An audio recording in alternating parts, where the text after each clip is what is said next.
नमस्कार दोस्तों, जीके संसार में आप सभी का स्वागत है।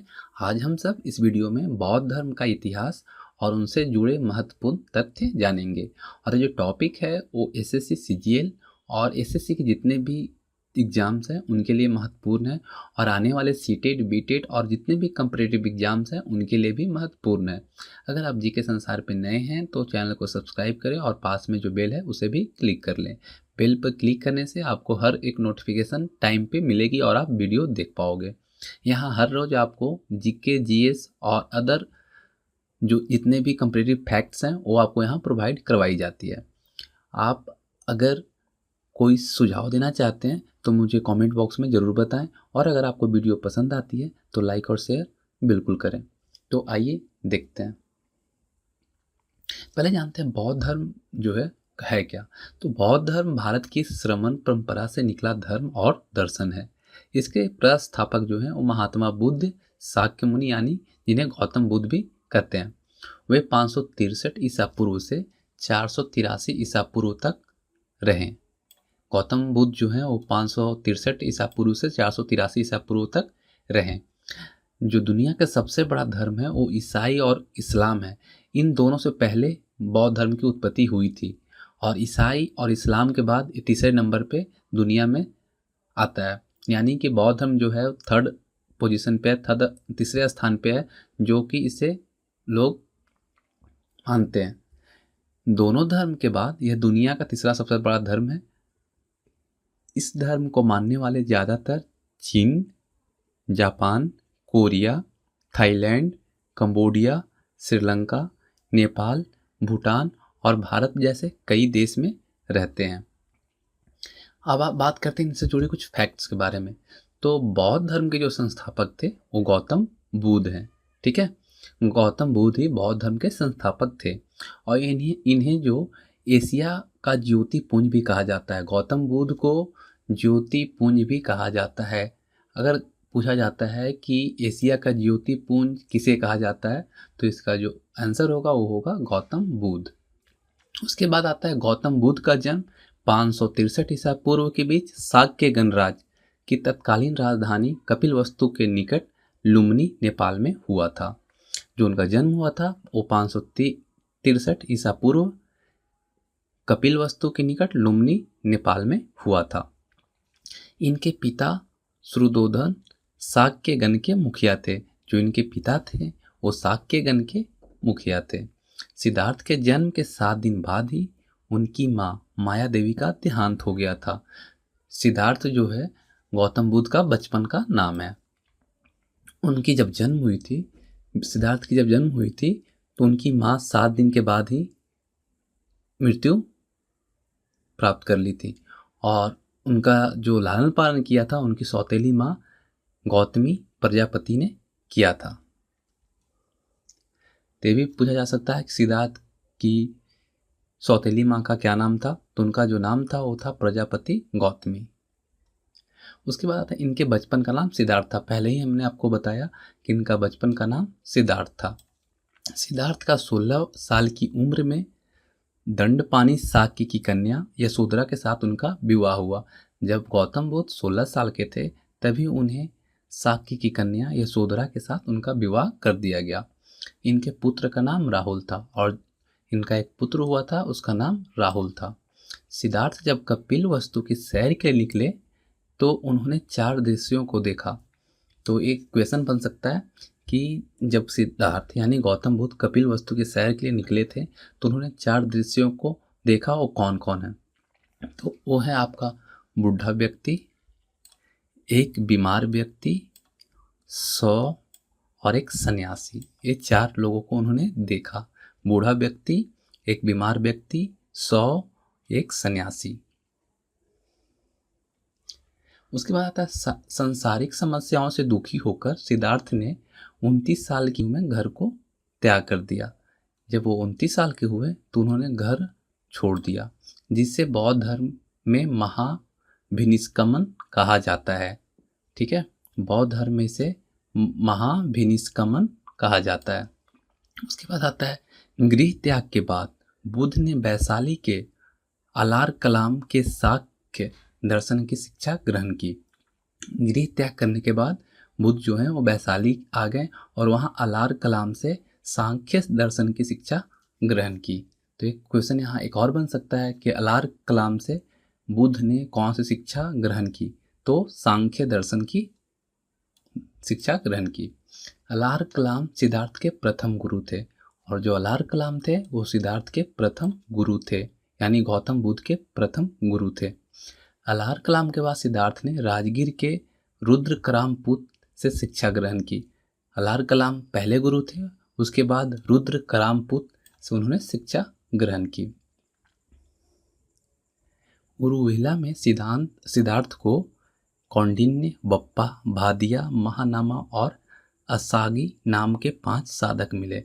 जब सिद्धार्थ उरुवेला में गए तो उन्हें कौंडिन्य, बप्पा, वादिया, महानामा और असागी नाम के 5 साधक उन्हें मिले। बिना अन्न जल ग्रहण किए 6 साल की कठिन तपस्या के बाद 35 साल की आयु में वैशाख की पूर्णिमा की रात निरंजना नदी के किनारे, निरंजना नदी जो है वो आपका गया बिहार में पड़ता है, के किनारे पीपल के पेड़ के नीचे सिद्धार्थ को ज्ञान प्राप्त हुआ। और निरंजना नदी के किनारे ही पीपल का पेड़ है जिसे बोधगया भी नाम से जाना जाता है, उन्हें उसी के नीचे शिक्षा यानी ज्ञान प्राप्त हुआ। उसके बाद ज्ञान प्राप्ति के बाद सिद्धार्थ बुद्ध के नाम से जानने लगे और उन्हें जब ज्ञान प्राप्त हो गया तभी से उन्हें बुद्ध के नाम से जाना जाने लगा। जिस जगह उन्हें ज्ञान प्राप्त हुआ उसे बोध के नाम से जाना जाता है। बुद्ध ने अपना पहला उपदेश सारनाथ में दिया, जिसे बौद्ध ग्रंथों में धर्मचक्र प्रवर्तन कहा जाता है। गौतम बुद्ध यानी बुद्ध ने जो पहला उपदेश दिया वो सारनाथ में दिया और उस ग्रंथ को धर्मचक्र प्रवर्तन कहा जाता है। बौद्ध ने अपने उपदेश कौशल, कौशाम्बी और वैशाली राज्य में पाली भाषा में दिए। यहाँ एक क्वेश्चन बनता है, बुद्ध ने अपने उपदेश पाली भाषा में कहाँ कहाँ दिए? तो उन्होंने दिया कौशाम्बी और वैशाली राज्य में। उसके बाद आता है बुद्ध ने अपने सर्वाधिक उपदेश कौशल देश की राजधानी श्रीवस्ती में दिए और सबसे ज़्यादा उन्होंने उपदेश जो दिया वो कौशल देश की राजधानी श्रीवस्ती में दिया। इनके प्रमुख अनुयायी शासक थे, गौतम बुद्ध के जो प्रमुख अनुयायी शासक हुए थे वो थे बिंबिसार, प्रसेनजीत और उदयन। ठीक है। बुद्ध की मृत्यु 80 साल की उम्र में कुशीनारा, उनकी जो मृत्यु हुई थी वो 80 साल की उम्र में हुई थी और हुई थी कुशीनारा में चुंद द्वारा अर्पित भोजन के बाद। उन्हें चुंद ने एक भोजन दिया था करने को और उसे ही खाने के बाद उनकी मृत्यु हुई थी और जो मृत्यु हुई थी उसे बौद्ध धर्म में महापरिनिर्वाण कहा जाता है। ठीक है। मल्लों ने बेहद सम्मानपूर्वक बुद्ध का अंत्येष्टि संस्कार किया और मल्लों ने उनका अच्छे से संस्कार किया। एक अनुश्रुति के अनुसार मृत्यु के बाद बुद्ध के शरीर के अवशेषों को 8 भागों में बांटकर उन पर 8 स्तूपों का निर्माण करवाया गया है। एक कहावत है, यह कहा गया है कि गौतम बुद्ध के शरीर के अवशेषों को 8 भागों में बांटकर उन पर 8 स्तूपों का निर्माण कराया गया है। और उसके बाद आता है बुद्ध के जन्म और मृत्यु की तिथि को चीनी परंपरा के कैंटोन अभिलेख के आधार पर निश्चित किया गया है। एक क्वेश्चन बहुत ही इम्पोर्टेंट है, पूछा जा सकता है कि जो बुद्ध के जन्म और मृत्यु की तिथि किस पे आधारित है, किस आधार पे रखा गया है, निकाला गया। तो ये किया गया है आपका चीनी परंपरा के कैंटोन अभिलेख के आधार पर। ठीक है। उसके बाद बौद्ध धर्म के बारे में हमें विशद ज्ञान पाली त्रिपिटक से प्राप्त होता है। बौद्ध धर्म अनिश्वरवादी है और इसमें आत्मा की परिकल्पना भी नहीं है, इसमें आत्मा का परिकल्पना नहीं है। बौद्ध धर्म में पुनर्जन्म की मान्यता है। बौद्ध धर्म जो है इसमें पुनर्जन्म की मान्यता है, पुनर्जन्म इसमें माना जाता है, होता है। तृष्णा को क्षीण हो जाने की अवस्था को ही बुद्ध ने निर्वाण कहा है। तृष्णा के क्षीण हो जाने की अवस्था को बुद्ध ने निर्वाण कहा है। इसमें क्वेश्चन आता है कि बुद्ध ने निर्वाण किसे कहा है, तो तृष्णा को क्षीण हो जाने की अवस्था को ही बुद्ध ने निर्वाण कहा है। बुद्ध के अनुयायी दो भागों में विभाजित थे, एक भिक्षुक और दूसरा उपासक। तो भिक्षुक जो थे वो बौद्ध धर्म के प्रचार के लिए जिन लोगों ने संन्यास लिया उन्हें भिक्षुक कहा जाता है। जो संन्यास ले लिए भिक्षुक, प्रचार के लिए उन्हें भिक्षुक कहा जाता है। और उपासक जो है गृहस्थ जीवन व्यतीत करते हुए बौद्ध धर्म अपनाने वाले को उपासक कहते हैं। और इनकी न्यूनतम आयु जो होती है 15 साल होती है। उनकी न्यूनतम आयु 15 साल होती है उपासक की। उसके बाद बौद्ध संघ में प्रविष्टि होने को उपसंपदा कहा जाता है। और प्रविष्ट बौद्ध धर्म के त्रिरत्न हैं। जो प्रविष्ट बौद्ध हैं उनके 3 रत्न हैं, बुद्ध, धम्म और संघ। यहाँ पे आ सकता है कि बौद्ध धर्म के त्रिरत्न क्या हैं, तो बुद्ध, धम्म और संघ। उसके बाद चतुर्थ बौद्ध संगति के बाद बौद्ध धर्म को 2 भागों में विभाजित किया गया, और वो जो है हीनयान और महायान। जो चतुर्थ बौद्ध संगति के बाद बौद्ध धर्म 2 भागों में विभाजित हुआ, उसमें हीनयान हुआ और महायान हुआ। फिर आता है धार्मिक जुलूस। सबसे पहले बौद्ध धर्म में ही निकाला गया था। जो धार्मिक जुलूस हुआ था वो पहली बार बौद्ध धर्म के द्वारा ही निकाला गया था। उसके बाद आता है बौद्ध धर्म का सबसे पवित्र त्यौहार वैशाख पूर्णिमा, जिसे बुद्ध पूर्णिमा कहा जाता है, उसे माना जाता है।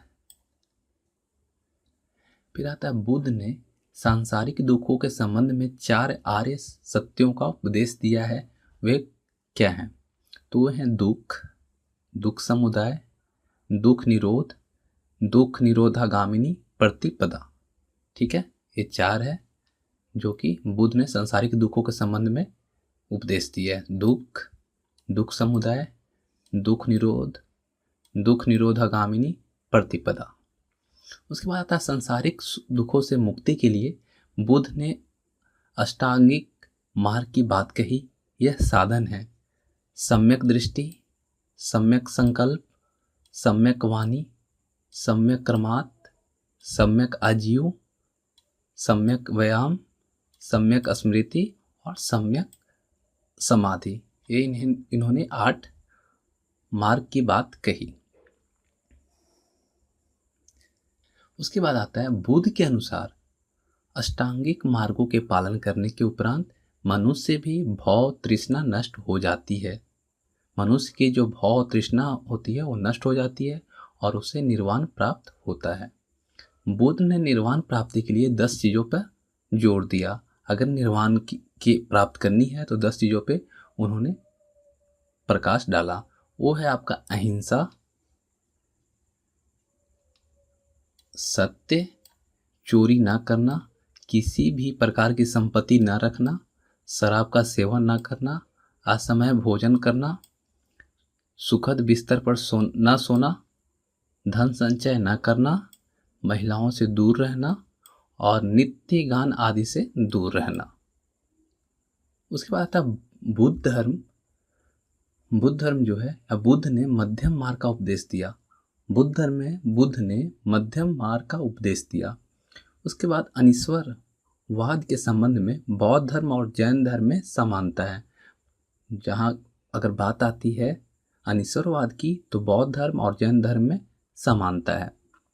जातक कथाएं प्रदर्शित करती है कि बोधिसत्व का अवतार मनुष्य रूप में भी हो सकता है और पशुओं के रूप में भी। जातक कथाएं में कहा गया है कि बोधिसत्व का अवतार जो होगा वो मनुष्य रूप में भी हो सकता है और पशुओं रूप में भी हो सकता है। बोधिसत्व के रूप में पुनर्जन्म की दीर्घ श्रृंखलाओं के अंतर्गत बुद्ध ने शाक मुनि के रूप में अपना अंतिम जन्म प्राप्त किया। सर्वाधिक बुद्ध की मूर्तियों का निर्माण गंधार शैली के अंतर्गत किया गया था। जो सबसे ज़्यादा बुद्ध की मूर्तियों का निर्माण जो हुआ है वो गंधार शैली के अंतर्गत किया गया था।